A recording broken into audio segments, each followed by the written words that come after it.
dan kami muliakan. Berdasarkan pada pertimbangan hukum Mahkamah dalam putusan nomor 55 tahun 2019 dan putusan nomor 85 tanggal 29 September 2022, maka tidak lagi ada sekat yang membedakan antara perselisihan hasil pemilu dengan perselisihan pemilu kada. Itu ada di halaman 6 resume kami. Pada dasarnya, di halaman 7 sekarang, praktek beracara di Mahkamah Konstitusi dan Mahkamah Agung serta di negara-negara di dunia mempunyai dan memperlihatkan dasar fundamental yang paradigmatik sama. Mahkamah Konstitusi mempunyai otoritas untuk menegakkan keadilan, bukan sekedar penegakan hukum, menegakkan hak konstitusional dan hak asasi manusia, serta menjamin dilakukannya safeguard of democracy, bukan sekedar sengketa hasil suara. Oleh karena itu, Mahkamah Konstitusi dipastikan akan membatalkan hasil proses pemilihan yang didapatkan dari penyalahgunaan kewenangan presiden, kekuasaan dan penyelenggara pemilu, serta pelanggaran dan kecurangan yang berat dan akut dalam proses penyelenggaraan pemilu dan pilpres. Hal ini dapat dikonfirmasi, yaitu antara lain: 1. Pertama, Mahkamah Konstitusi Austria. Pada tahun 2016, Mahkamah Konstitusi Austria telah membatalkan terpilihnya Alexander van der Bellen sebagai presiden karena terbukti melakukan kecurangan, yaitu dengan melakukan pengiriman surat melalui pos yang dilakukan oleh orang-orang Alexander, sehingga ada manipulasi yang cukup tinggi di situ. Kedua, Mahkamah Agung Kenya tahun 2017. Mahkamah Agung ini menganulir kemenangan Presiden petahana Uhuru Kenyatta karena pemerintah pusat terbukti mematikan listrik di basis pendukung Odinga pada hari pemungutan suara. Ketiga, Mahkamah Agung Maladewa.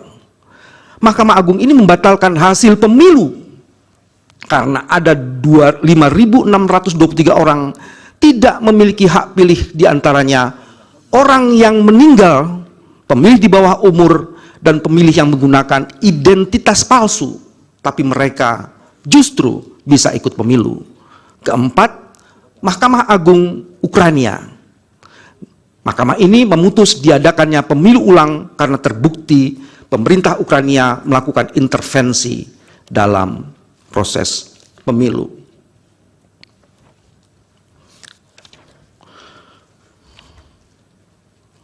Saya lanjutkan ke halaman 7 poin. Maaf.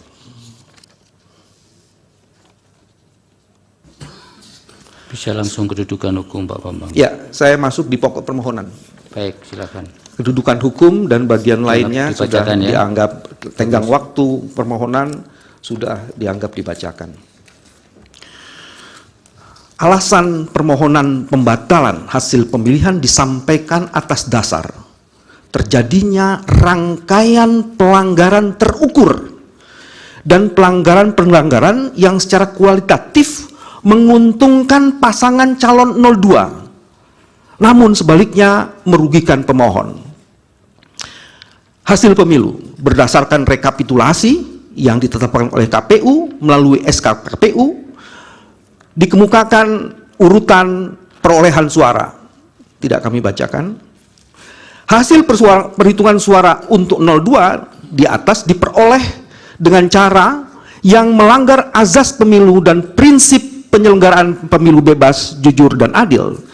3 azas itu dilanggar secara serius oleh mesin kekuasaan, mulai dari pelibatan lembaga kepresidenan, dukungan Presiden Joko Widodo, pelumpuhan independensi penyelenggara pemilu, manipulasi aturan persyaratan pencalonan, pengerahan aparatur negara, dan penyalahgunaan anggaran negara atau bansos yang disalahgunakan untuk menggerakkan mesin pemenangan paslon 02 yang calon wakil presidennya secara jelas adalah anak kandung dari Presiden Joko Widodo.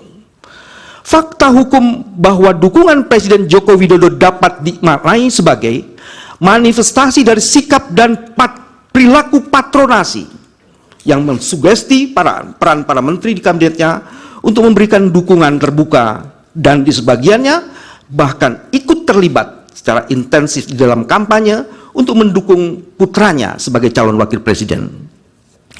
Patronasi presiden tersebut mensugesti menteri kabinet dan menggerakkan dan mengaitkan program-program kementerian yang ditujukan untuk menarik dukungan dari pemilih agar memilih pasangan calon presiden dan wakil presiden di mana anaknya presiden menjadi calon wakil presiden.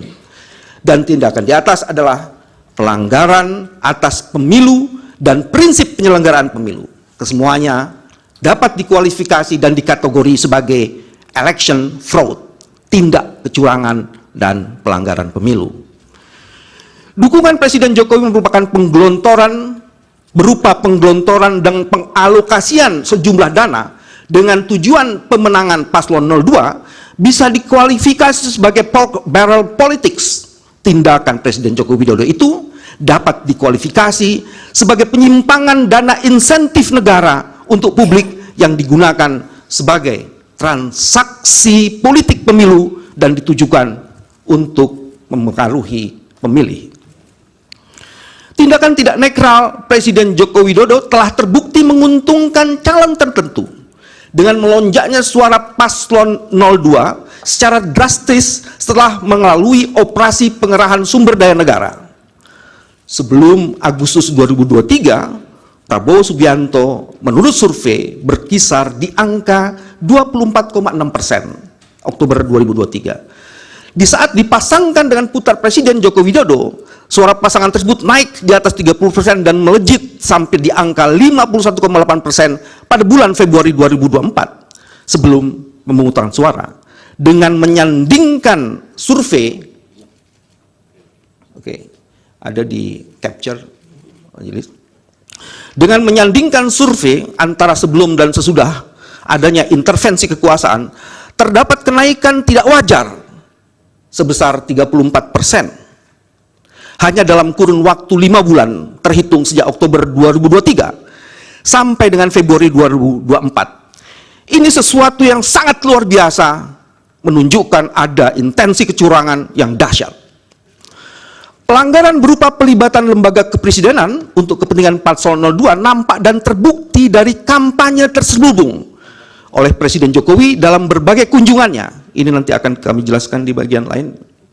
Yang disertai dengan pembagian bansos di provinsi yang menjadi area operasi adalah wilayah di mana Prabowo Subianto ternyata memperoleh suara rendah pada pemilu 2014 dan 2019. Dengan sasaran pemilih diperkirakan 27 juta. Ini juga nanti akan kami jelaskan captionnya. Tapi sebagai informasi, itu di daerah yang paling bawah itu adalah kunjungan Pak Joko Widodo.